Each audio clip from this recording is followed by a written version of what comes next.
Good morning friends, எல்லோருக்கும் வணக்கம். இந்த வீடியோ வந்து பர்டிகுலராக நிறைய யூடியூப் கமெண்ட்டில் வந்து என்னோட யூடியூப் வீடியோஸோட கமெண்ட்ஸில் வந்து வந்தது என்ன அப்படின்னா, ஃப்ரீக்வெண்ட்டாக கரண்ட் அஃபேர்ஸ் எப்படி ப்ரோ படிக்கிறது, எப்படி நோட்ஸ் எடுக்கிறது அப்படிங்கிறது தான். ஸோ உண்மையை சொல்லணும் அப்படின்னா அதுக்கான ப்ராப்பர் ஸ்ட்ரக்சர் அப்படிங்கிறது எதுவுமே இல்லை. ஒவ்வொருத்தரும் ஒவ்வொரு மாதிரி ஃபாலோ பண்ணுவாங்க. ஸோ நான் வந்து இதில் வந்து நான் எப்படி ஃபாலோ பண்ணுறேன், எந்த மாதிரி நோட்ஸ் எடுக்கிறேன், எப்படி எனக்கு வந்து எக்ஸாம் டைமில் யூஸ் ஆகுது, எப்படி எக்ஸாமில் வந்து கன்ஃபியூஸ் பண்ணாமல் ப்ராப்பராக வந்து எப்படி படிக்க முடியுது அப்படிங்கிறது தான் வந்து நான் இந்த வீடியோவில் சொல்ல போகிறேன். இதை நீங்கள் ஃபாலோ பண்ணலாம், இல்லை வேறு ஏதாவது சேனலில் வேறு ஏதாவது இதை விட பெட்டராக சொல்கிறாங்க அப்படின்னாலும் அதையும் ஃபாலோ பண்ணுங்கள், ஓகேங்களா? பட் ஆனால் இது வந்து நீங்கள் கண்டிப்பாக இந்த மெத்தட் வந்து நீங்கள் ஃபாலோ பண்ணீங்க அப்படின்னா ஒரு கிளாரிட்டி அப்படிங்கிறது கிடைக்கும். ஓகே, சப்போஸ் நீங்கள் நான் சொல்கிற வகையில் எஃபர்ட்ஸ் போடுறீங்க அப்படின்னா கண்டிப்பாக உங்களுக்கு எபோவ் ஆவரேஜ் அப்படிங்கிறது கரண்ட் அஃபேர்ஸில் மார்க் வந்து கண்டிப்பாக எடுக்க முடியும், ஓகேங்களா? இதை வந்து நான் வந்து எஸ்பிஐ கிளரிக்கல் எக்ஸாமுக்கு வந்து வர்றதா வந்து நான் இமேஜின் பண்ணி சொல்கிறேன், ஓகேங்களா? அதே மாதிரி வந்து இது பர்டிகுலராக பிகேனர்ஸுக்கோ இல்லை வந்து லாஸ்ட் 3 மாதம் ரிவிஷன் பண்ணுறவங்களுக்கோ இல்லை வந்து நான் குயிக்காக படிக்கணும் அப்படிங்கிறவங்களுக்கான வீடியோ கிடையாது. இது ஒரு ஜென்ரலாக எப்படி கரண்ட் அஃபேர்ஸை படிக்கிறது, எப்படி நோட்ஸ் எடுக்கிறது அப்படிங்கிற வீடியோ தான், ஓகேங்களா? ஓகே, ஸோ ஃபஸ்ட்டு என்ன அப்படின்னா ஒரு சோர்ஸை வந்து நீங்கள் சூஸ் பண்ணணும், ஓகேங்களா? ஒரு சோர்ஸை நீங்கள் நம்பி அதை வந்து சூஸ் பண்ணி அதையே நீங்கள் கொஞ்ச நாளைக்கு வந்து ஃபாலோ பண்ணணும். இப்போ நான் என்ன பண்ணுறேன் அப்படின்னா அஃபேர்ஸ் க்ளவுட் வந்து நான் ஃபாலோ பண்ணுறேன், ஓகேங்களா? நான் கிட்டத்தட்ட ஒரு 2-3 வருஷமாக அஃபேர்ஸ் க்ளவுட் வந்து ஃபாலோ பண்ணுறேன். அதில் நியூஸஸ் வந்து எல்லாமே கவர் பண்ணி ஃபுல்லாக கொடுத்துருவாங்க. ஒரு நாளைக்கு வந்து பார்த்துட்டிங்கன்னா 20லேருந்து 25 நியூஸ் இருக்கும், ஓகேங்களா? ஆனால் படிக்கிறதுக்கு வந்து ஸ்டார்டிங்கில் ரொம்ப ரொம்ப கஷ்டமாக இருக்கும், எரிச்சலாக வரும், ரொம்ப மொட்டையாக, என்ன சொல்கிறது, ஒரு பாலைவனத்தில் வெயில் நிற்க வச்ச மாதிரி தான் ஒரு ஃபீலாக இருக்கும் ஸ்டார்டிங்லாம் படிக்கும்போது. என்ன தலையும் புரியாது, காலும் புரியாது, ஒன்றுமே புரியாது. பட் ஆனால் ஒரு நியூஸை வந்து நீங்கள் ப்ராப்பராக அனலைஸ் பண்ணி அந்த பர்பஸை வந்து கண்டுபிடிச்சி படிக்கிறீங்க அப்படின்னா வச்சுங்களேன், போக போக போக போக போக 1.5 மணி நேரம் ஆனது 1 மணி நேரம் ஆகும், 1 மணி நேரம் ஆனது 1/2 மணி நேரம் ஆகும், ஓகேங்களா? ஓகே, ஸோ இப்போ வந்து நான் சொல்லிட்டேன் இல்லையா, நான் சோர்ஸ் யூஸ் பண்ணுறது அஃபேர்ஸ் க்ளவுட் தான். அதே மாதிரி கடைசியில் வந்து இந்த வீடியோட கடைசியில் வந்து எப்படி அஃபேர்ஸ் க்ளவுடில் இருக்கிற நியூஸை வந்து படிக்கிறது, எப்படி வந்து நோட்ஸாக மேக் பண்ணுறது, அதே மாதிரி எப்படி எக்ஸாம் பாயிண்ட் ஆஃப் வியூவில் கொஸ்டின்ஸை வந்து பேட்டர்னை வந்து நம்ம செட் பண்ணி நம்ம படிக்கிறது அப்படிங்கிறத வந்து பார்ப்போம், ஓகேங்களா? ஓகே, ஃபஸ்ட்டு வந்து நான் இந்த வீடியோவில் முழுக்க சொல்ல போகிறது வந்து பேங்க் எக்ஸாமுக்கு மட்டும்தான். வேறு எக்ஸாமுக்கு வந்து எனக்கு நான் வந்து அனலைஸ் பண்ணலை. ஏன்னா பேங்க் எக்ஸாமும் எஸ்எஸ்சியும் சேர்த்து ஒரு வீடியோவில் தர முடியாது, இல்லை எஸ்எஸ்சியும் டிஎன்பிஎஸ்சியும் சேர்த்து ஒரு வீடியோவில் தர முடியாது, ஓகேங்களா? அது ரியாலிட்டியை புரிஞ்சுக்கணும். மற்றவங்க எப்படி தர்றாங்கன்னு எனக்கு தெரியாது. பட் ஆனால் இதில் பேங்கிங் எக்ஸாம்ஸுக்கு படிக்கக்கூடியவங்களுக்கு மட்டும்தான். ஈவன் இன்சூரன்ஸு கூட நான் சொல்ல மாட்டேன், பேங்கிங் முழுக்க பேங்கிங் தான், ஓகேங்களா? ஓகே, ஃபஸ்ட்டு எக்ஸாம் வந்து பேங்கிங் நம்ம பார்த்துட்டோம். ஸோ அடுத்தது வந்து டிஃபிகல்ட்டி லெவல் எப்படி இருக்குது அப்படிங்கிறத வந்து நம்ம பார்க்கணும், ஓகேங்களா? இப்போது எஸ்பிஐ கிளரிக்கல் இருக்குது. ஸோ கடந்த 5 வருஷமாக வந்து கட் ஆஃப் எடுத்து பார்த்துட்டிங்க அப்படின்னா மெயின்ஸில் 75லேருந்து 90க்குள்ளே தான் இருக்கும். 75 கூட இல்லை, 80லேருந்து 90 தான் இருக்கும், ஓகேங்களா? ஆனால் கரண்ட் அஃபேர்ஸில் மட்டுமே வந்து 50 கொஷின்ஸ் கேட்குறாங்க, ஓகே? 50 கொஷின்ஸ் கேட்குறாங்க. ஸோ இப்போ நீங்கள் இதில் மட்டுமே வந்து ஒரு 45 to 50 எடுக்கிறீங்கன்னு வச்சுக்கோங்களேன். ஸோ அப்போ உங்களோட எக்ஸாம் கிளியர் பண்ணுற அந்த பாசிபிலிட்டி ரொம்ப அதிகமாகிடும், கரெக்டாக?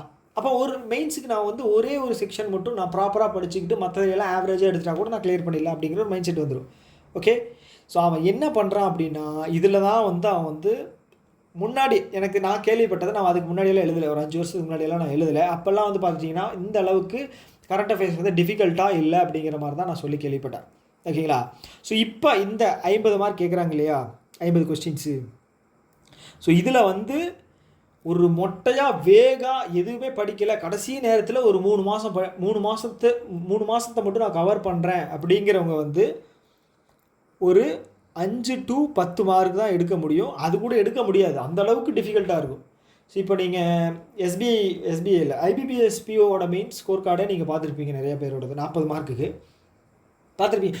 ரெகுலராக நான் யூடியூப்பில் நிறைய பேர் இது பார்த்தேன். 5 வருஷம் 3 வருஷம் படித்தவங்க 4 வருஷம் படித்தவங்க அவங்களெல்லாம் பார்த்துட்டீங்க அப்படின்னா ஒரு 7 8 அந்த மாதிரி தான். ரொம்ப 2 மார்க் 3 மார்க் எடுத்தவங்க கூட இருக்காங்க. ஸோ ஏன் அப்படின்னா வந்து அவங்க வந்து ஒரு பொருட்டை எடுக்கிறது இல்லை, அவங்க ரியாலிட்டியை வந்து புரிஞ்சிக்கலை அப்படிங்கிறத நான் புரிஞ்சுக்கிறேன். ஓகேங்களா? ஸோ அப்போ பார்க்கும்போது இந்த 5 மார்க் 10 மார்க் எடுக்கிறது அப்படிங்கிறது வந்து கண்டிப்பாக வந்து இந்த 80 மார்க்கில் வந்து உங்களுக்கு பெருசாக வந்து யூஸ் ஆக போகிறதில்ல. ஓகே, நீங்கள் ப்ராப்பராக ரொம்ப இன்டெப்த்தாக படித்தீங்க அப்படின்னா மட்டும்தான் உங்களால் 20 to 30 மார்க்குக்குள்ளே எடுக்க முடியும். அதாவது 50 மார்க்குக்கு நீங்கள் எழுதுறீங்க அப்படின்னா 20 to 30 மார்க் எடுக்க முடியும். நான் அதை எப்படி எந்த லெவலில் படித்தா இருக்கும் அப்படிங்கிறத நான் லேட்டராக சொல்கிறேன். நீங்கள் அப்போ யோசிப்பீங்க, இவ்வளோ படித்தும் என்னால் வந்து 20லேருந்து 30 தான் எடுக்க முடியுமா அப்படின்னு கேட்கலாம். அதுதான் ரியாலிட்டியை ஒத்துக்கிட்டு தான் ஆகணும். கொஸ்டின் பேப்பர் அப்படி தான் செட் பண்ணுறாங்க. ஓகேங்களா? ஓகே, ஸோ இப்போது கொஸ்டின் பேப்பர் பேட்டர்ன் வந்து எந்த லெவலில் இருக்கும் அப்படிங்கிறது வந்து நம்ம பார்த்துருக்கோம். ஸோ கண்டிப்பாக வந்து இதில் ஒரு 5 மார்க் மட்டும்தான் வந்து 5 கொஸ்டின் மட்டும்தான் வந்து இந்த 50ல் ஓப்பனாக அப்படியே கேட்கக்கூடியது. ஓகேங்களா? ஒரு ஸ்கீம் பற்றி படிக்கிறீங்க, அதோட ஸ்கீம் நேம் கேட்பாங்க.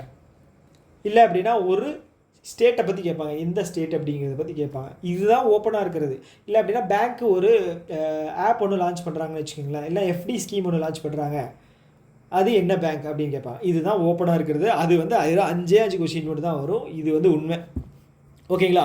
அதை தாண்டி வந்து எக்ஸாம் பேட்டர்ன் எப்படி இருக்கும் அப்படின்னா பிஓ லெவலில் வந்து பார்த்துட்டிங்க அப்படின்னா ஒரு 3 சென்டென்ஸ் தந்துடுவாங்க வைங்களேன்.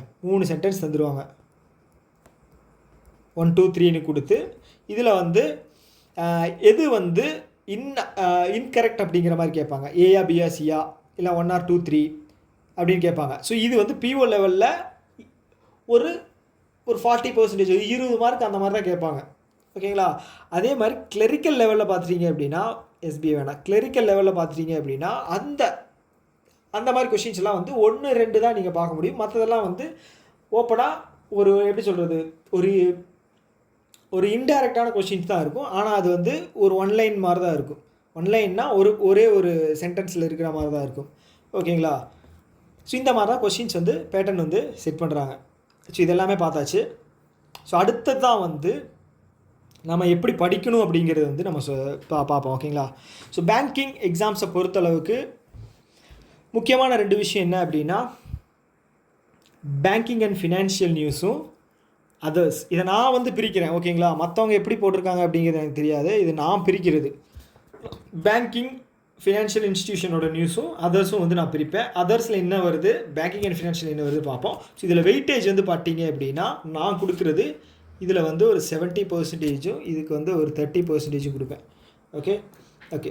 ஸோ அடுத்தது இந்த பேங்கிங் அண்ட் ஃபினான்ஷியலில் என்னென்ன சப்டாபிக்ஸ் இருக்குது அப்படிங்க பார்ப்போம். ஓகேங்களா? ஸோ இப்போ முக்கியமாக இப்போ நான் சொல்ல போகிறது எல்லாமே வந்து ரொம்ப இம்பார்ட்டண்ட்டான ஒரு நோட்ஸ். ஓகேங்களா? ஸோ இந்த ஆர்பிஐ ரிலேட்டடாக வரக்கூடிய நியூஸ் எல்லாம் இருக்கு இல்லையா? ஸோ அதெல்லாம் வந்து ரொம்ப ரொம்ப முக்கியமானது. ஒரு வார்த்தை கூட மிஸ் ஆகாமல் அது கிளியராக படிக்க கற்றுக்கணும்.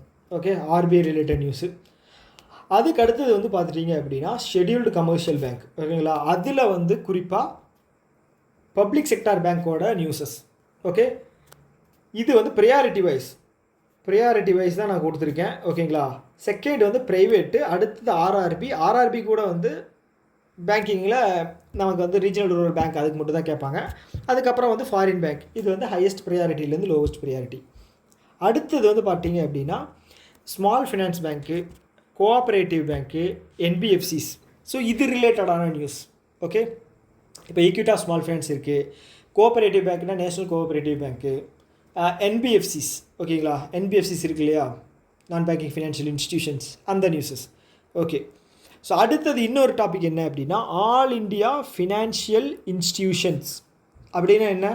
ஸோ 5 இன்ஸ்டிடியூஷன்ஸ் இருக்குது. அது வந்து பார்த்தீங்கன்னா எக்ஸாம்பிள் இப்போ நபார்டு இருக்குது, இப்போ இன்ஃப்ராஸ்ட்ரக்சர் டெவலப்மெண்ட்டுக்குன்னு ஒரு இது இருக்குது, எக்ஸிம் பேங்க் இருக்குது, எக்ஸ்போர்ட் இம்போர்ட்டு, இது எல்லாமே. ஸோ பர்டிகுலராக இப்போ ஆர்பிஐன்னு ஒரு நியூஸ் எடுத்துட்டிங்கன்னா வச்சுக்கோங்களேன், குறிப்பாக வந்து ரிஃபார்ம்ஸ் ஏதாவது கொண்டு வருவாங்க, இல்லைன்னா வந்து ஸ்கீம்ஸ், ஓகே, கைட்லைன்ஸ் ஏதாவது லான்ச் பண்ணுவாங்க, ப்ளஸ் வந்து டெட்லைன் வந்து பண்ணுவாங்க.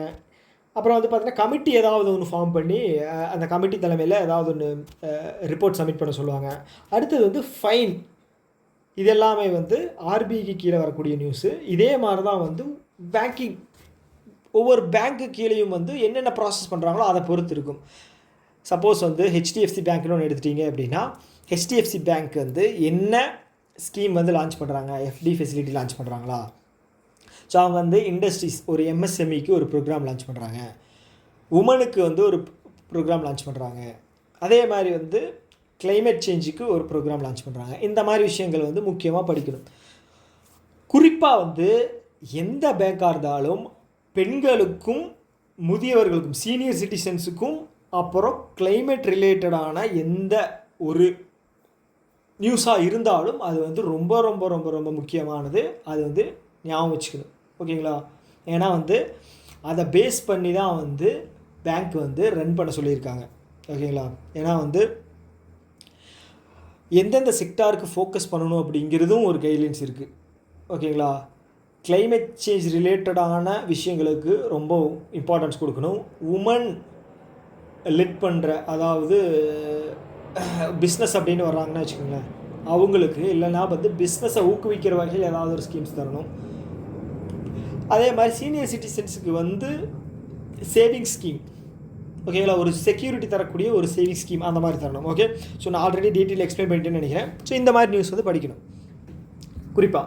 ஸோ அடுத்தது இன்சூரன்ஸ் செக்டார்லேயும் பேமெண்ட் ரிலேட்டடான விஷயங்களையும் வந்து அடுத்த ப்ரையாரிட்டியாக வச்சுக்கணும். நான் இப்போ சொல்கிறதெல்லாம் ப்ரையாரிட்டி வைஸ் நான் சொல்லியிருக்கேன்.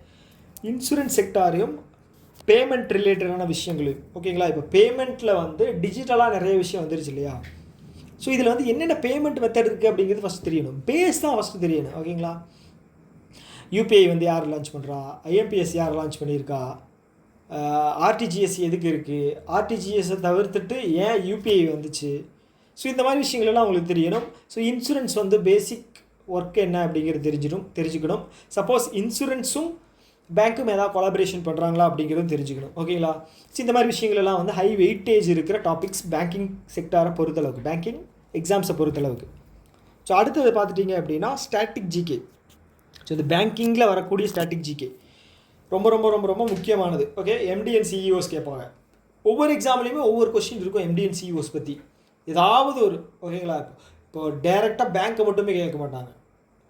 ஸோ ரிலையன்ஸோட ஒரு மியூச்சுவல் ஃபண்டோட இது கேட்பாங்க, இல்லைன்னா ஆதித்யா பிர்லாவோட இதை கேட்பாங்க. இப்போ ரீசெண்டாக வந்து யூனியன் பேங்க் ஆஃப் இந்தியாவில் ஒரு கேள்வி கேட்டிருந்தாங்க. என்ன அப்படின்னா, இந்தியன் ஓவர்சீஸ் பேங்கினுடைய பழைய எம்டிஎன் சிஇஓ யார், புதுசு அப்பாயின் பண்ணியிருக்காங்க, பழசு யாருன்னு கேட்டிருந்தாங்க. ஸோ அப்போ வந்து இதெல்லாம் ஸ்ட்ராட்டஜி கேட்டகரியில் வரக்கூடிய ஒரு சில விஷயங்கள். ஸோ இது எல்லாமே வந்து நீங்கள் தெரிஞ்சு வச்சுக்கணும், ஓகேங்களா? ஸோ இன்டெப்த்தாகவும் படிக்கணும், ஸ்டாட்டிக்காகவும் படிக்கணும், ஓகே? ஞாபகம் வச்சுங்க. நான் நோட்ஸ் எடுக்கிறது வந்து நான் கடைசியில் சொல்கிறேன், ஓகேங்களா? இப்போ வேணாம், கன்ஃபியூஸ் ஆயிரும், ஓகே? ஸோ இப்போ நம்ம வந்து வெயிட்டேஜ் இருக்கிற 70% வந்து பார்த்தோம். ஸோ அடுத்தது வந்து இந்த 30% என்னென்ன வரும் அப்படின்னா, இதுவும் வெயிட்டேஜ் வச்சு தான் நான் சொல்கிறேன். நேஷ்னல் நியூஸ் அப்படிங்கிற வரும்போது பிஎம் ரிலேட்டடாக இருக்கக்கூடிய எல்லா நியூஸுமே, பிரசிடெண்ட்டும் தான், ஓகேங்களா? அதே மாதிரி மினிஸ்ட்ரிஸ் இன்வால்வ் ஆகக்கூடிய எல்லா நியூஸும். அதுக்கப்புறம் புதுசாக ஏதாவது ஸ்கீம் லான்ச் பண்ணுறாங்க அப்படின்னா அந்த ஸ்கீமை பற்றின முக்கியமான விஷயங்கள், ஓகே? அடுத்தது வந்து ஸ்டேட் நியூஸ். இதை தாண்டி வந்து மற்றதெல்லாம் வந்து பார்த்துட்டிங்கன்னா லோ ப்ரையாரிட்டி தான். இது தாண்டியும் இருக்குது, ஓகே? நான் இப்போ சொல்கிறதெல்லாம் பார்த்து நீங்கள் பயந்துடக்கூடாது, ஓகேங்களா? பிகினர்ஸ் யாராவது பார்க்குறாங்க அப்படின்னா, இவ்வளோ சொல்கிறானே இதெல்லாம் படிக்க முடியுமா அப்படின்னு யோசிக்காதீங்க. ஒரு விஷயத்தை வந்து கண்டினியூஸாக கொஞ்ச நாள் பண்ணும்போது அது ப்ராக்டிஸ் ஆகிரும். அதுக்கப்புறம் அது வந்து அடாப்ட் ஆகி அது வந்து ஈஸியாக தெரியும். ஸ்டார்டிங் எடுத்தோன்னே எல்லாமே கஷ்டமாக தான் தெரியும். அதனால் ரொம்ப ஃபீல் பண்ண வேண்டாம், ரொம்ப பயந்துக்க வேண்டாம், ஓகேங்களா? ஸோ அடுத்தது வந்து பார்த்திங்கன்னா இன்டர்நேஷ்னல் நியூஸில் வந்து பார்த்திங்க அப்படின்னா யூஎன் ஆர்கனைசேஷனும் வரும், ஓகேங்களா? அது ரெண்டும் ஒன்று தான், ரெண்டும் ஒன்று கிடையாது, வெயிட்டேஜ். இன்டர்நேஷ்னல் நியூஸை பொறுத்தளவுக்கு யுனைடெட் நேஷன் இன்வால்வ் ஆகிற எல்லா விஷயமும் வந்து பார்க்கணும். அதே மாதிரி நமக்கும் மற்ற கண்ட்ரீஸுக்கும் இடைப்பட்ட அந்த ரிலேஷன்ஷிப் எப்படி இருக்குது ட்ரேடில். ஸோ புதுசாக ஏதாவது டெக்னாலஜி வந்து நம்ம அடாப்ட் பண்ணுறோமா மற்ற கண்ட்ரிகளோட சேர்ந்து. அதே மாதிரி வந்து இப்போ பீக்கில் இருக்கிற பிரச்சனை சார்ந்து ஸ்ட்ராட்டஜிக்கே கேட்பாங்க. உக்ரைனை பற்றி ஒரு 2 எக்ஸாம்பிள் நான் வந்து நோட்டீஸ் பண்ணேன். உக்ரைனோட கேபிட்டல் ஒரு டைம் கேட்டிருந்தாங்க. அப்புறம் வந்து யூரோப் கண்ட்ரியில் ஹையஸ்ட்டு லேண்ட் ரீஜன் இருக்கிற கண்ட்ரி எதுன்னு கேட்டிருந்தாங்க. அப்புறம் நேட்டோவை பற்றி கூட கேட்டிருந்தாங்க. நேட்டோவில் வந்து கடைசியாக ஜாயின் பண்ண கண்ட்ரி கேட்டிருந்தாங்க. ஸோ இந்த மாதிரி வந்து பீக்கில் இருக்கக்கூடிய விஷயங்கள் கேட்பாங்க. அதே மாதிரி இஸ்ரேல் ஹமாஸ் போர் இருக்கு இல்லையா, அதை பற்றி கேட்டிருந்தாங்க. இப்போ வந்து அயன் டோம் வந்து எந்த கண்ட்ரி வந்து ஸ்பெசிஃபிக்காக பில்டு பண்ணியிருக்காங்க அப்படின்னு கேட்டிருந்தாங்க, இஸ்ரேல். ஸோ அதே மாதிரி ட்ரேட் வார்ஸ் ஏதாவது வேலை இருக்குது அப்படின்னா கேட்பாங்க. யுஎஸ் நமக்கும் கேட்பாங்க. ஓகேங்களா. ரஷ்யாவை பற்றியும் கேட்பாங்க, நம்ம எவ்வளோ ட்ரேடு பண்ணுறோம் அப்படிங்கிற மாதிரி கேட்பாங்க. ஸோ இந்த மாதிரி விஷயங்கள் எல்லாம் இன்டர்நேஷ்னல் லெவலில் வரும். ஓகேங்களா. ஸோ அடுத்தது வந்து பார்த்துட்டிங்க அப்படின்னா அப்பாயின்மெண்ட்ஸ் ரிலேட்டடானது. ஓகேங்களா. ஏதாவது ஒரு கண்ட்ரிக்கு அம்பாசிடர்ஸ் நியமிப்பாங்க, ஏதாவது மினிஸ்ட்ரியில் வந்து புதுசாக நியமிச்சிருப்பாங்க. ஸோ இந்த மாதிரி நியூஸஸ். ஓகேங்களா. ஸ்போர்ட்ஸில் வந்து 1-2 கொஸ்டின்ஸ் வந்து கண்டிப்பாக வரும் ஸ்போர்ட்ஸில். ஓகே. அது ஸ்பெசிஃபிக்காக ஓப்பனான விஷயங்கள் எல்லாம் கேட்க மாட்டாங்க, பழசு தான் கேட்பாங்க. இப்போ நான் எக்ஸாம்பிளுக்கு சொல்கிறேன் கேளுங்களேன், பயந்துடக்கூடாது. ஓகே. இப்போது 2022 எஸ்பிஐ கிளரிக்கல்னு நினைக்கிறேன். அப்போ வந்து அதுக்கு முன்னாடி வந்து ஒலிம்பிக் நடந்தது இல்லையா. ஸோ அதில் நீரஜ் சோப்ரா வின் பண்ணியிருந்தார். ஸோ எல்லாருமே வந்து நீரஜ் சோப்ரா வின் பண்ணது வந்து படிச்சிருப்பாங்க. கோல்டு வின் பண்ணார், எங்கே நடந்தது, ஓகேங்களா. ஓகே, எந்த ஸ்போர்ட்டு, ப்ளஸ் வந்து அவர் எவ்வளோ ரேஞ்சுக்கு வந்து அந்த ஸ்டிக் இதை வந்து த்ரோ பண்ணார், ஜாவ்லின் வந்து த்ரோ பண்ணார், ப்ளஸ் வந்து செகண்ட் யார் தேர்ட் யார், நம்ம இந்தியாவுக்கு எவ்வளோ தங்கம், இது எல்லாமே படிச்சிருப்போம். அவங்க என்ன கேட்டாங்க அப்படின்னா, நீரஜ் சோப்ரா யூஸ் பண்ண ஸ்டிக்கோட வெயிட் என்ன அப்படின்னு கேட்டிருந்தாங்க. ஸோ இது வந்து ரியாலிட்டி. நான் சொன்னேன் இல்லையா, ஏன் வந்து 20 to 30 கொஸ்டின் தான் அட்டன் பண்ண முடியும் அப்படிங்கிறது. ஸோ இது புரிஞ்சுக்கணும், நம்ம எந்த லெவலுக்கு படித்தா எவ்வளோ அட்டன் பண்ண முடியும் அப்படிங்கிறத ஒரு அண்டர்ஸ்டாண்டிங் புரிஞ்சுக்கணும். இல்லைன்னு சொல்லி சும்மா ஃபுல்லாக ஸ்கிப் பண்ணிட்டோம், எனக்கு வேணாம் நான் மற்ற செக்ஷனில் எடுத்துக்கிறேன் அப்படின்னு சொன்னாலும் அது உங்களோட திறமை, எடுத்துக்கலாம் தாராளமாக. ஆனால் ஓரளவுக்காவது மார்க் வாங்கணும். ஆவரேஜுக்கு கொஞ்சம் அதிகமாகவது இருக்கணும். ஒரு 15 to 20 கேரண்டீடாக வந்து நான் எடுப்பேன் அப்படின்னு ஒரு மைண்ட் செட் இருந்தால் தான் வந்து வாங்கணும். கம்பல்சரி வாங்கினா தான் வந்து ஈஸியாக நம்ம எக்ஸாமை கிளியர் பண்ண முடியும். So okay. அடுத்தது வந்து அவார்ட்ஸு, அடுத்தது ரேங்கிங், டிஃபென்ஸ். ஓகே, இது எல்லாமே முக்கியமான நியூஸ். ஓகே. ஸோ இது வந்து நான் அதர்ஸும் பேங்கிங்கும் வெயிட்டேஜும் சொல்லிட்டேன். ஓகே. ஸோ இப்போ வந்து ஒரு நியூஸை வந்து எப்படி படித்து நம்ம நோட்ஸ் எடுக்கிறது அப்படிங்கிறத பார்ப்போம். ஓகே. இது வந்து நான் அஃபேர்ஸ் க்ளவுடில் எடுத்த ஒரு நியூஸ். ஓகேங்களா. ஓகே. இது வந்து பேங்கிங் ரிலேட்டடான நியூஸு. ஸோ இந்த இதில் வந்து ஆர்பிஐ என்ன பண்ணியிருக்காங்க அப்படின்னா, ஒரு கமிட்டியை ஃபார்ம் பண்ணியிருக்காங்க. அந்த கமிட்டி எதுக்காக ஃபார்ம் பண்ணியிருக்காங்க அப்படின்னா, லைசன்ஸ் தர்றதுக்காக அப்ளை பண்ணக்கூடியவங்களை வந்து எலிஜிபிளானு செக் பண்ணுறதுக்காக ஒரு கமிட்டி ஃபார்ம் பண்ணியிருக்காங்க. ஓகேங்களா. இதுதான் இந்த நியூஸ். மொத்தமாக இருக்கிற நியூஸோட ஃபுல் இது வந்து இதுதான் கான்செப்ட், இதுதான். ஓகேங்களா. இது வந்து நம்ம வேகாக படிச்சிருவோம். ஓகேங்களா. நியூஸாக இதில் வந்து ஞாபகம் வச்சுக்க வேண்டியது என்னென்னு பார்க்கலாம். ஓகேங்களா. ஃபஸ்ட்டு ஆர்பிஐ இது பண்ணுறாங்க. ஓகே. இது எவ்வளோ மெம்பர் கமிட்டி? 1 5 member committee. இதோட ஹெட்டு யார்? எம்கே ஜெயின். 2. ஓகேங்களா. ஓகே. இந்த கமிட்டியினுடைய டென்யூர் எவ்வளோ? 3 வருஷம். 3. இது வந்து 3மே வந்து ரொம்ப முக்கியமானது. ஓகேங்களா. ஸோ அடுத்தது வந்து எதுக்காக அப்ளை பண்ணுறாங்க?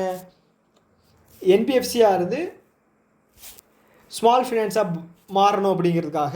அதை தாண்டி வந்து ஸ்மால் ஃபினான்ஸ் பேங்காக இருக்கிறது யூனிவர்சல் பேங்காக மாறணும் அப்படிங்கிறதுக்காக அப்ளை பண்ணுறாங்க. ஓகேங்களா. அப்போது ஒரு போஸ்டிங்குக்காக அப்ளை பண்ணுறாங்க. ஸோ இந்த கமிட்டி என்ன பண்ணும் அப்படின்னா, அது எலிஜிபிலிட்டியை செக் பண்ணுவாங்க. ஓகே. அப்போ இந்த 2 பேங்க்குக்கு தேவையான எலிஜிபிலிட்டி என்ன அப்படிங்கிறது தெரிஞ்சுக்கணும். ஓகே. ஸோ ஃபஸ்ட்டு யூனிவர்சல் பேங்க்கோட எலிஜிபிலிட்டி என்ன, யூனிவர்சல் பேங்க்கோட எலிஜிபிலிட்டி என்ன. ஸோ ஃபஸ்ட்டு வந்து பார்த்தோம் அப்படின்னா, அந்த ஸ்மால் ஃபினான்ஸ் பேங்க்கு கேபிட்டல் எவ்வளோ வச்சுருக்கணும், அதோட பர்ஃபார்மன்ஸ் எப்படி இருக்கணும், கேபிட்டல் வந்து பார்த்தீங்க அப்படின்னா 1000 கோடி இருக்கணும். ஓகே. செகண்ட் பாயிண்ட் வந்து பெர்ஃபார்மன்ஸ் வந்து பார்த்தீங்க அப்படின்னா கிராஸ் என்பிஏ நெட் என்பிஏ எவ்வளோ இருக்கணும். ஓகே. 3%, 1%. இது அடுத்தது வந்து பார்த்தீங்க அப்படின்னா அது ஸ்டாக் மார்க்கெட்டில் இன்வெஸ்ட் ஆகிருக்கணும், லிஸ்ட் பண்ணியிருக்கணும். 3வது. ஸோ 4வது வந்து பார்த்தீங்க அப்படின்னா 4வது என்னது, லாஸ்ட் 5 வருஷத்தோட பர்ஃபார்மன்ஸ் வந்து ப்ராஃபிட்டில் இருக்கணும். ஸோ இது 5 க்ரைட்டீரியா. ஓகேங்களா. ஸோ அடுத்தது இதே மாதிரி வந்து ஸ்மால் ஃபினான்ஸ் பேங்க்கோட க்ரைட்டீரியாவும் நீங்கள் பார்க்கணும். ஓகேங்களா. நான் சொன்னேன் இல்லையா, பிஓ லெவலில் கொஸ்டின் கேட்கும்போது உங்களுக்கு 3 சென்டென்ஸை கொடுத்துட்டு இது கரெக்டாக தப்பான்னு கேட்பாங்களா, இதெல்லாமே வந்து இந்த கேட்டகரியில் வரும் கண்டிப்பாக. சப்போஸ் எஸ்பிஐ லெவலில், அதாவது கிளரிக்கல் லெவலில் கேட்குறாங்க அப்படின்னா ஸ்மால் ஃபினான்ஸ் பேங்க் ஒரு என்பிஎஃப்சி இல்லை அப்படின்னா ஒரு ஸ்மால் ஃபினான்ஸ் பேங்க்கு யூனிவர்சல் பேங்காக மாறுறதுக்கான பெய்டப் கேபிட்டல் எவ்வளோ அப்படிங்கிறது கேட்பாங்க. இல்லை அப்படின்னா அது எவ்வளோ பர்சன்டேஜ் வந்து கிராஸ் என்பிஏ மெயின்டைன் பண்ணியிருக்கணும் அப்படின்னு கேட்பாங்க. ஸோ இந்த மாதிரி விஷயங்கள். ஓகேங்களா. ஓகே. ஸோ இதை தாண்டி இப்போ நான் இதெல்லாம் யோசிச்சது. ஓகேங்களா. இவங்க டேரெக்டாக கொடுத்துருந்தாலும் இந்த மாதிரி கொஷின்ஸ் எல்லாம் வரும் அப்படின்னு நான் டேட்டாவை கலெக்ட் பண்ணி என் மண்டைக்குள்ளே நான் ஏற்றி ஞாபகம் வச்சுக்க வேண்டிய விஷயங்கள். இது 5 மெம்பர் கமிட்டி, யார் தலைமை, கமிட்டியோட ஹெட்டு, எதுக்காக அப்ளை பண்ணுறாங்க, எவ்வளோ வருஷம் டென்யூரு, எலிஜிபிலிட்டி க்ரைட்டீரியா என்னென்ன, இது okay.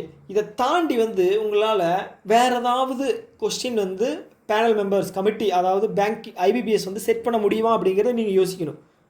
Okay. Okay.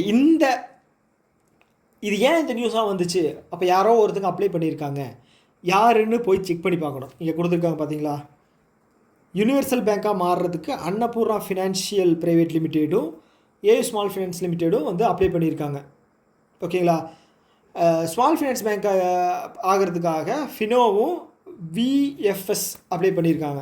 So okay. அப்போ நான் இதோட ஹெட் குவார்ட்டர்ஸ் வந்து படித்து வச்சுருக்கணும் உங்களோடது. ஓகே. 3. ஓகே. அப்போ இதை தாண்டி வேறு ஏதாவது வரக்கூடிய வாய்ப்பு இருக்கா அப்படிங்கிறது வந்து பார்க்கணும். ஓகே. இந்த கமிட்டி ஒன்று வந்து இது பண்ணுறாங்க இல்லைங்களா, இந்த standing external advisory committee. So இது வந்து முன்னாடி வந்து ஒருத்தங்க தலைமை தாங்கி இது பண்ணியிருக்காங்க.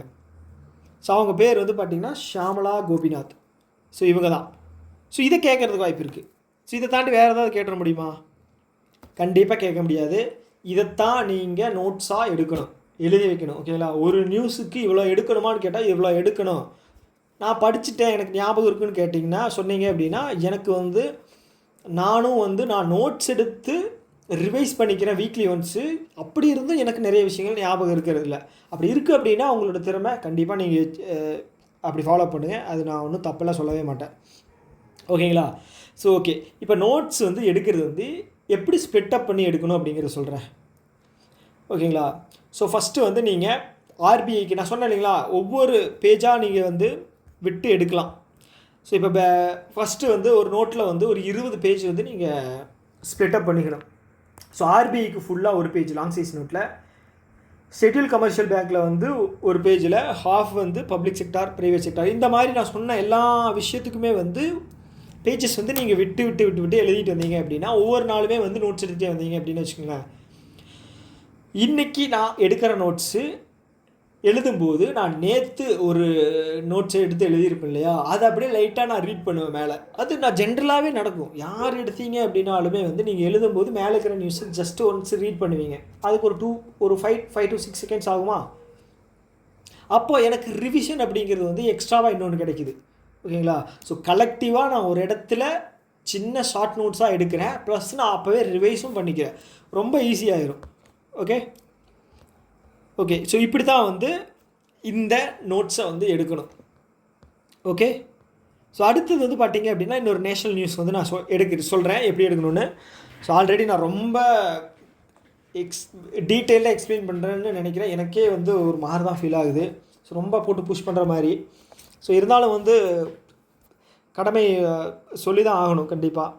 2 கட்டத்தனமாலாம் வந்து நம்ம எக்ஸ்பிளைன் பண்ணிட முடியாது. ஸோ இது வந்து national news. So ministry of MSME இருக்காங்க இல்லையா, அவங்க வந்து ஓஎன்டிசி கூட வந்து இது பண்ணி இனிஷியேட் பண்ணி 277 கோடியில் வந்து என்ன பண்ணுறாங்க அப்படின்னா ஒரு 5 லட்சம் பேருக்கு வந்து பிஸ்னஸ் எம்பவர்மெண்ட் பண்ணுறாங்க. ஓகேங்களா, டீம் அப்படிங்கிற ஒரு ப்ரோக்ராம் இனிஷியேட்டிவ் கீழே. ஓகே, இதில் முக்கியமான விஷயம் என்ன அப்படின்னா எம்எஸ்எம்இ மினிஸ்ட்ரி, இதனுடைய மினிஸ்டர் யார், ஓஎன்டிசி. இதில் கொஷின் வந்துச்சு அப்படின்னா என்ன வரும், ஓஎன்டிசியோட எம்டிஎன்சியூ, ஓஎன்டிசி எந்த இயரில் வந்து லான்ச் பண்ணாங்க. ஓகே, ஸோ இந்த 2 பேரும் சேர்ந்து எவ்வளோ அமௌண்ட் வந்து ஸ்பெண்ட் பண்ணுறாங்க. ஓகே, ஸோ எவ்வளோ பேரை வந்து எம்பவர் பண்ணுறதுக்காக இது பண்ணுறாங்க, 5 லட்சம். ஓகேங்களா, இந்த ப்ரோக்ராம் நேம் என்ன, டீம். இதோட ஃபுல் ஃபார்ம், டீமோட ஃபுல் ஃபார்ம். ஓகேங்களா, ஸோ இந்த டீம் அப்படிங்கிற இனிஷியேட்டிவ் வந்து ரேம்ப் அப்படிங்கிற ப்ரோக்ராமுக்கு கீழே வருது. ஸோ அப்போ அந்த ரேம்போட விஷயமும் வந்து இது பண்ணணும். ஸோ இதில் ஏதாவது டார்கெட் கொடுத்துருக்காங்களான்னு பார்க்கணும். அதில் பெருசாக எதுவும் டார்கெட் எல்லாம் எதுவும் கொடுக்கல. இங்கே பார்த்தீங்கன்னா ஓஎன்டிசி 2021 ராம் சேவக் சர்மா, ஜித்தன் ராம் மஜ்லி. ஸோ இது எல்லாமே வந்து அவங்களே கொடுத்துருப்பாங்க இதில் அஃபேர்ஸ் க்ளவுட் மெட்டீரியலில். ஸோ எக்ஸ்ட்ராவாக வந்து நீங்கள் எக்ஸாம் பாயிண்ட் ஆஃப் வியூவில் நீங்கள் கொஸ்டின் வந்து செட் பண்ணுறீங்க அப்படின்னா எந்த அளவுக்கு டிஃபிகல்ட்டாக செட் பண்ணுவீங்க. ஒருத்த மேலே உங்களுக்கு கோவம் இருக்குது, அவனை வந்து நான் கொஸ்டின் கேட்டால் அவனுக்கு ஆன்சரே பண்ணக்கூடாது அப்படின்னு நீங்கள் ஒரு கொஸ்டின் பேப்பர் செட் பண்ணீங்க அப்படின்னா எந்த மாதிரி செட் பண்ணுவீங்க அப்படின்னு ஒவ்வொரு கொஸ்டினுக்கு ஒவ்வொரு நியூஸுக்குமே வந்து நீங்கள் பண்ணினீங்க அப்படின்னா தான் வந்து ஓரளவுக்கு கிளியராக இருக்கும். எக்ஸாமுக்கு முன்னாடி போகும்போது கண்டிப்பாக 25லிருந்து 30 மார்க் அப்படிங்கிறது எடுத்துடலாம். ஷோராக 25லிருந்து 30 மார்க் எடுத்துடலாம். ஸோ நமக்கு வந்து 80 மார்க்கில் வந்து கிட்டத்தட்ட வந்து 60 மார்க்குக்கு தான் வந்து 3 சப்ஜெக்ட், 60 கூட இல்லை, 55க்கு தான் எழுதணும்னு வைங்களேன், இங்கிலீஷ்லேயும் ரீசனிங்லேயும் குவான்ஸ்லேயும். ஓகே, ஸோ அதனால் இந்த மாதிரி கிளியராக வந்து பண்ணிட்டீங்க அப்படின்னா உங்களுக்கு வந்து எக்ஸாம் டைமுக்கு முன்னாடி வந்து ரொம்ப யூஸ்ஃபுல்லாக இருக்கும். ஒரு நாளைக்கு வந்து 1.5 மணி நேரத்துலேருந்து 2 மணி நேரம் கரண்ட் அஃபேர்ஸ்க்கு கண்டிப்பாக ஸ்பெண்ட் பண்ணணும். ஓகேங்களா, அதுக்கு மேலேயும் ஸ்பெண்ட் பண்ணக்கூடாது, 1 மணி நேரத்துக்கு கீழேயும் ஸ்பெண்ட் பண்ணக்கூடாது, அடி விழுந்துடும் கண்டிப்பாக. ஓகே, அதே மாதிரி ஒருத்தங்களை ஃபாலோ பண்ணுறீங்க அப்படின்னா முழு மனசோட அவங்கள அக்செப்ட் பண்ணிவிட்டு அவங்க என்ன சொன்னாலும் அதை ஃபாலோ பண்ணுங்கள். ஓகேங்களா, இதுக்கு ஒரு எக்ஸாம்பிள் வந்து நான் சொல்கிறது என்ன அப்படின்னா, நான் ரொம்ப லென்த்தாக பேசுகிறேன்னு நினைக்க வேணாம். ஏன்னா நான் அப்போ தான் சொல்ல வந்ததை முழுசாக சொல்ல முடியும். 10 நிமிஷத்தில் சொல்லணும் அப்படின்னா எதுவுமே சொல்ல முடியாது. தயவு செஞ்சு நான் வந்து தப்பாக எடுத்துக்காதீங்க, நான் முழுசாக சொல்லிடணும். இல்லைன்னா எனக்கு வந்து மண்டை வெடிக்க ஆரம்பிச்சிடும் நம்ம எதுவுமே சொல்லாமல் விட்டுட்டோமோ அப்படின்னு. ஸோ ஒரு எக்ஸாம்பிள் என்ன அப்படின்னா, நம்ம 10th படிக்கும்போது நிறைய மெட்டீரியல்ஸ் எல்லாம் கிடையாது, ஒரு ஆப்ஷன்ஸ் எல்லாம் பெரிய மெட்டீரியல் ஆப்ஷன் எல்லாம் கிடையாது.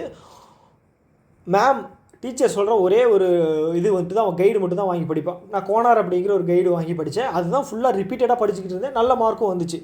ஆனால் ஒன்ஸ் நான் இன்ஜினியரிங் போனதுக்கப்புறம் நிறைய ஆப்ஷன்ஸ் இருந்து டிஜிட்டலாக படிக்கிறதுக்கு இருந்துச்சு, local author, foreign author. So எல்லாத்தையும் போட்டு கன்ஃபியூஸ் பண்ணி படித்து இதுலேயும் உருப்படியாக இல்லை, அதுலேயும் உருப்படியாக இல்லை, எதுவுமே கிளியராக இல்லாமல் போயிடுச்சு. ஸோ அதே மாதிரி தான் இதுலேயும் ஆகும். தேவையில்லாமல் சோர்ஸஸ் வந்து ஏகப்பட்டது இருக்குது. யூடியூப் சேனல் ஓப்பன் பண்ணிங்கன்னா ஹிந்தியில் நிறைய பேர் இருக்காங்க.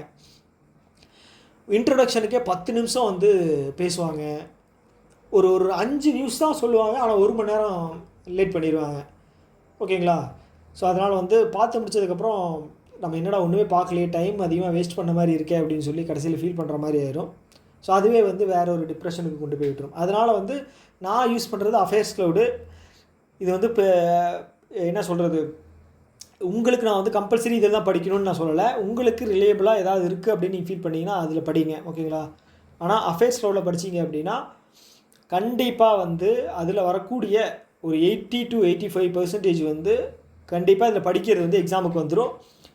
ஓகேங்களா, நியூஸாக வந்துடும். இன்டெப்த்தாக கேட்குறது வந்து ஐபிபிஎஸோட திறமை, அது நம்ம ஒன்றும் பண்ண முடியாது, நியூஸாக வந்து கவர் ஆகிரும் எல்லாமே.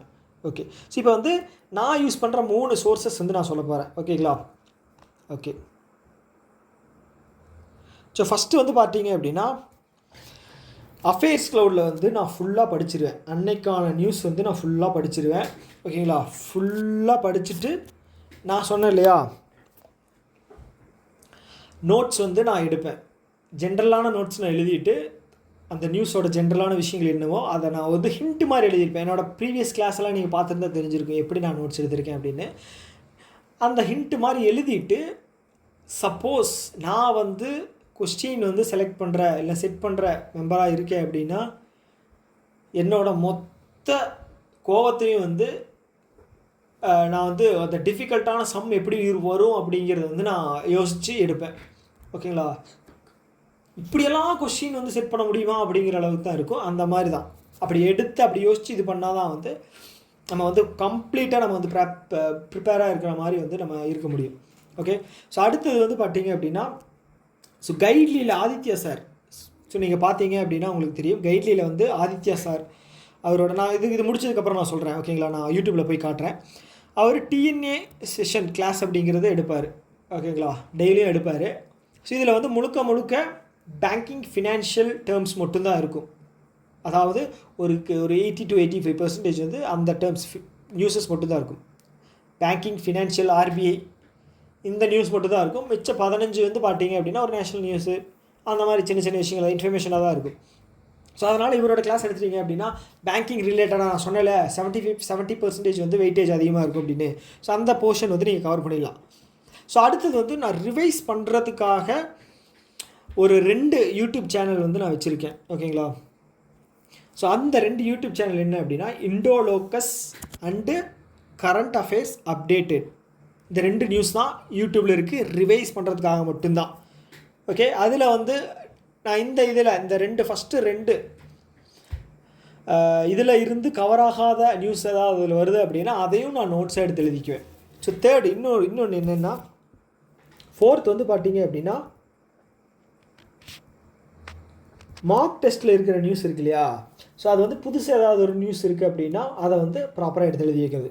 ஸோ இதை பண்ணினாலே வந்து ரொம்ப அழகாக ஈஸியாக மார்க் வாங்கலாம். ஓகே. கஷ்டமாக தான் இருக்கும், ரொம்ப என்ன சொல்கிறது, ஒரு மாதிரி எரிச்சல் வர்ற மாதிரி தான் இருக்கும். ஒரு 6 மாதம் தான், ஒரு எக்ஸாமுக்கு 6 மாதம் ஸ்பெண்ட் பண்ணுறது தான். ஸ்பெண்ட் பண்ணிங்க அப்படின்னா கண்டிப்பாக கிராஜுவலாக உங்களோட டிராஸ்டிக்காக வந்து உங்களோட மார்க் அப்படிங்கிறது சேஞ்ச் ஆகும். ஓகேங்களா? ஓகே. ஸோ இப்போ வந்து யூடியூப்பில் வந்து அந்த சேனல்ஸ் வந்து பார்ப்போம்.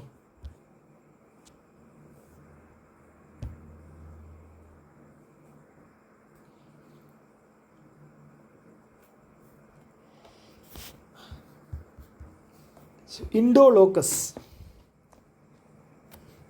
இந்த சேனல் தான். இங்கே பார்த்துட்டீங்க அப்படின்னா தெரியும். ஸோ கிட்டத்தட்ட வந்து ஒரு 6.25 லட்சம் சப்ஸ்கிரைபர்ஸ் இருக்காங்க. ஸோ இதில் போனீங்க அப்படின்னா டெய்லி நியூஸ் போடுவாங்க. கிட்டத்தட்ட 3 நாளைக்கு முன்னாடி போட்டதே வந்து பார்த்திங்கன்னா 43,000 பேர் பார்த்துருக்காங்க. ஓகே. ப்ளேலிஸ்ட்டில் போனீங்க அப்படின்னா செப்பரேட்டாக இருக்கும். ஓகேங்களா? அதே மாதிரி வந்து கரண்ட் அஃபேர்ஸ் அப்டேட்டட்.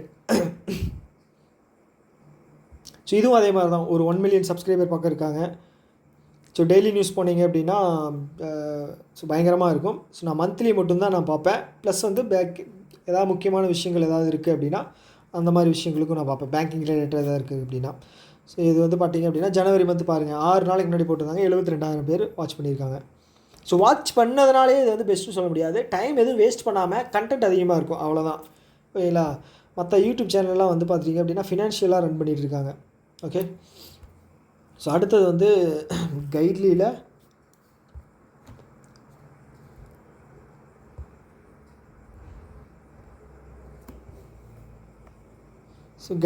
ப்ளேலிஸ்ட் போனோம் அப்படின்னா